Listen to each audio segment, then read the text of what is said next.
So আপনাদের সবারই একটা কমন সমস্যা থাকে, যদি বিদ্যুৎ বিল প্রিপেড কার্ড যদি আমরা বিকাশ থেকে যদি আমরা কিনে থাকি, তাহলে অনেক সময় কি হয় যে টোকেন নাম্বারটা পাওয়া যায় না।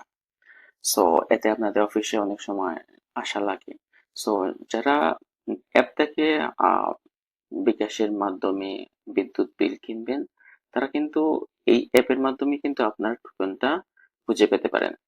সেজন্য আপনি বিকাশ অ্যাপটা লগ ইন করবেন, পে বিল অপশনে চলে যাবেন, গিয়ে আপনি দেখতে পাবেন এখানে লেখা আছে রিসিট এবং টোকেন।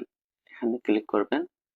এখানে বিল রিসিট যেগুলো আপনারা বিদ্যুৎ এখান থেকে আপনার অ্যাপের মাধ্যমে ক্রয় করেছেন, সেগুলো এখানে দেখতে পাবেন।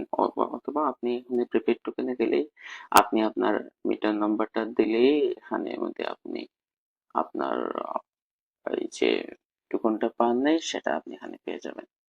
সো আমি দেখাচ্ছি 1429। আমি মিটার নাম্বারটা দিয়ে 03।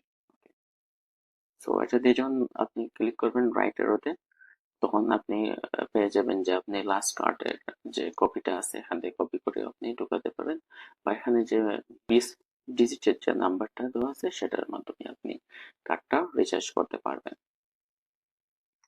সো এই জন্য আর বিদ্যুৎ অফিসে যেতে হবে না, আপনি আপনার নিজের বিকাশ অ্যাপের মাধ্যমে সেটা দেখতে পারবেন।